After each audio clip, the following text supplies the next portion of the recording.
Northern Cape municipalities owe Eskom millions in unpaid debt. Eskom has served notices on 8 of these municipalities that their electricity supply will be interrupted from next week, January 19, if they do not pay the power utility. Dikgatlong Municipality in Barkley West owes Eskom over 40 million rand. The Dikgatlong Municipal Manager, Mr. Kgotso Moeketsi. Well, we saw him a little bit earlier. He can hear me now. Very good morning to you, Mr. Moeketsi. Thanks for being with us. Good morning, sir. Mr. Moeketsi, just tell me quickly, you've got until January the 19th to pay this 40 million rand. Are you going to pay the money? We are now at the stage where we're engaging with Eskom to try to resolve the matter. We started our discussions with Eskom as early as November last year when they issued notices of intention to disrupt the electricity. But now we have reached a stage where we are about to find one another with Eskom. I'm confident that by the end of tomorrow we'll have reached an understanding with Eskom on how we are going to repay the debt we are owing them. Paint the picture for us. How did we get to this situation that not just your municipality, but other municipalities in the Northern Cape are in such a deep hole with Eskom? You see, the problem is that we are a grant-dependent municipality, and we find that many of our communities, they are unable to pay for services that we render to them. So the money that we get from the community is not sufficient enough, to cover the debt that Eskom, to cover the service that Eskom render to us, because the majority of our people are indigent. The unfortunate thing is that previously we had a situation where we could not keep up to date with regard to paying the debt because of the situation that we find ourselves in, where people are unable to pay for services.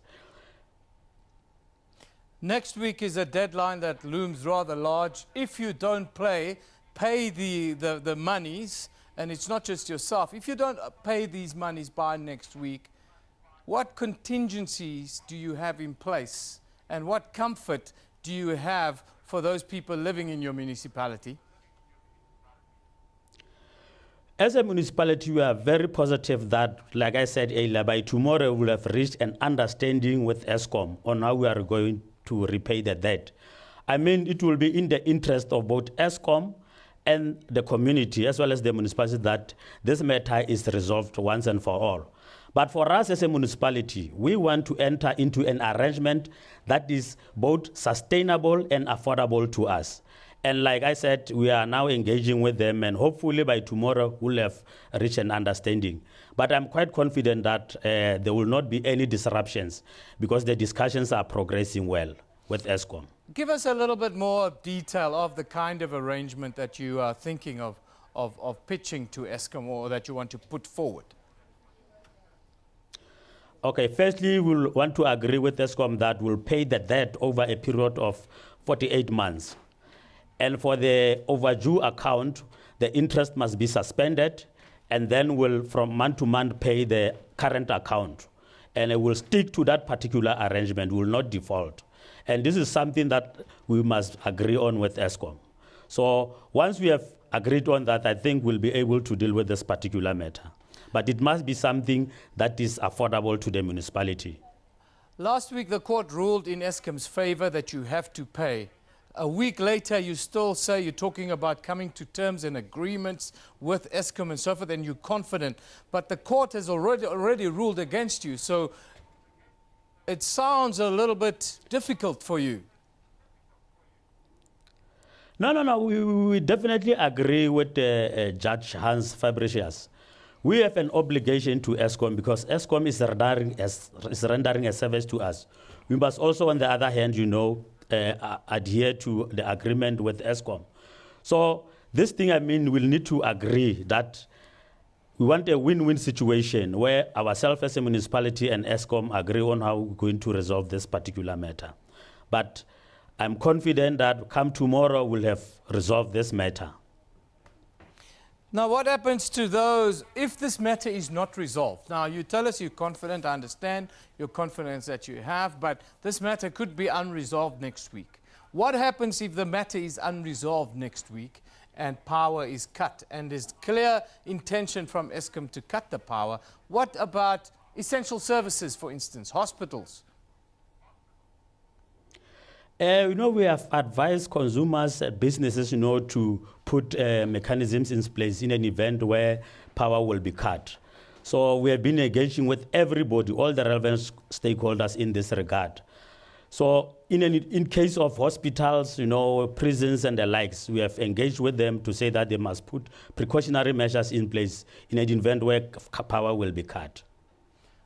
In the case of business, there's an added pressure, one of liability, which in this case you will be liable for any business losses if electricity is cut. What are you going to do in that case? Well, it's just unfortunate that some of this big business in our area, they are also not coming to the party. But we don't want to use that now as an excuse. So we have been also advised them on how to deal with this particular issue. So in our engagement, we have agreed with them that in an event where power goes, then they will have to put other mechanisms in place so that their business carries on. But the main objective is to ensure that we resolve this matter as a matter of urgency. What about residents? What is your message to those that are paying and have been paying their electricity bills, but by next week they could be cut as well, or they could suffer the consequences as well? What recourse do they have, and what are you telling them today?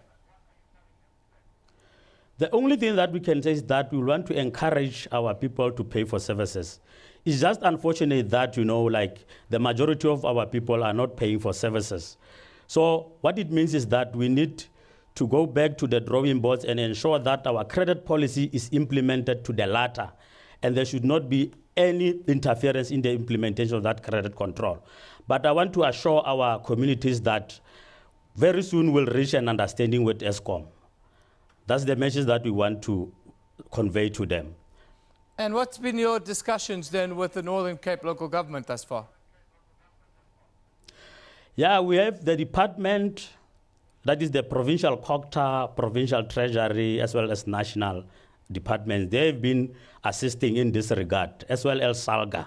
They've been trying to facilitate, hence we are discussing with Eskom. It is through that facilitation of theirs that today we are engaging with Eskom.